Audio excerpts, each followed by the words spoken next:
Hello folks, and welcome to this episode of Craftsman David. Today I'm going to show you how to remove bushes like the ones you see behind me. So let me show you my yard. You can see it off to the left here. I have my garage where my workshop is. You can see my air conditioner sticking out of the back there. You can see that I have bushes lining my entire property line. Instead of a fence, which is what I would really prefer, I've got bushes along this property line, along the back, continuing around to this property line, and it comes all the way up until it hits this makeshift garden where this ugly tree is. So the person that we bought this property from had a bit of a green thumb. That's why we have all kinds of bushes of all different styles. But I'm not really a plant person, so I just want to pull these up and have a complete grassy area. In fact, I want to have room that maybe someday I could put a fence and have a dog out here. You never know. But either way, these bushes have got to go.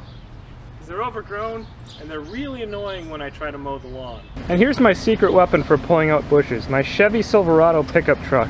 This is a half-ton pickup truck with a V8 four-wheel drive. One note to make: if you're going to pull bushes out like this, put it in four-wheel drive low. If your vehicle has that capability, it gives you much more torque and it's much easier on the vehicle. So part of the trick of pulling out bushes with your vehicle is getting the chain around. You want to get that chain as tight and as low as you possibly can on that stump, because slipping off is a big problem.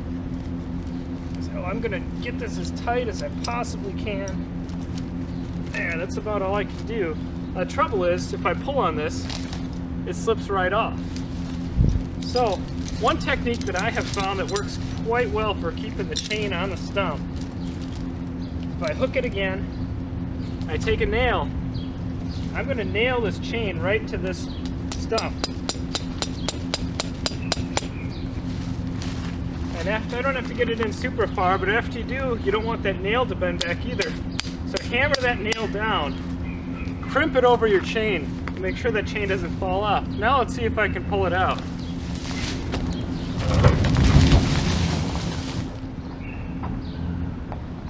And there you have it. It didn't look like much, putting just one nail in there, but here I have it. The chain didn't slip off, that little nail held, and I was able to rip that bush right out. It's much easier than digging. Now let's try pulling out this bigger bush. I need to get in there to get the chain wrapped around the base of the bush.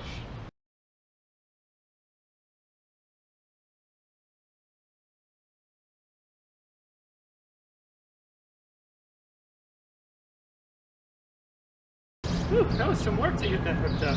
Now the nice thing is with a big bush like this, it's important to get it tight on it, but it doesn't have to be quite as tight as it would be for just like a stump that you're pulling out. So I got it about as tight as I can. Now I'm going to pull it out.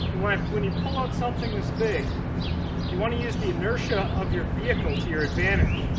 So I'm going to kind of gun it, and then this bush is just going to fly out of the ground. And that's actually easier than if I were to just go slowly. It's easier on the drivetrain, easier on everything except maybe the chain. So here let's give it a shot.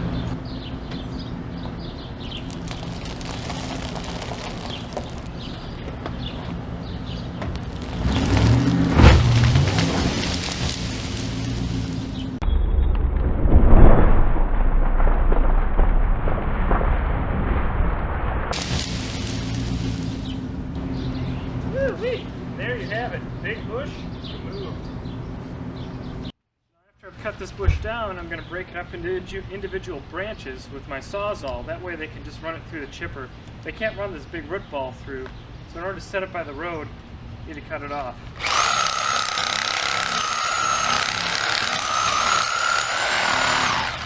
If your Sawzall has orbital action, use it. This is what it's for.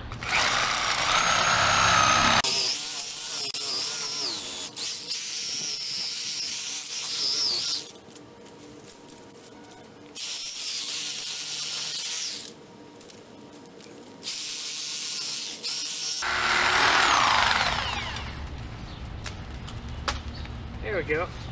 The other nice thing about busting up the root ball is now I can shake more dirt out of it now that I got the branches out of the way.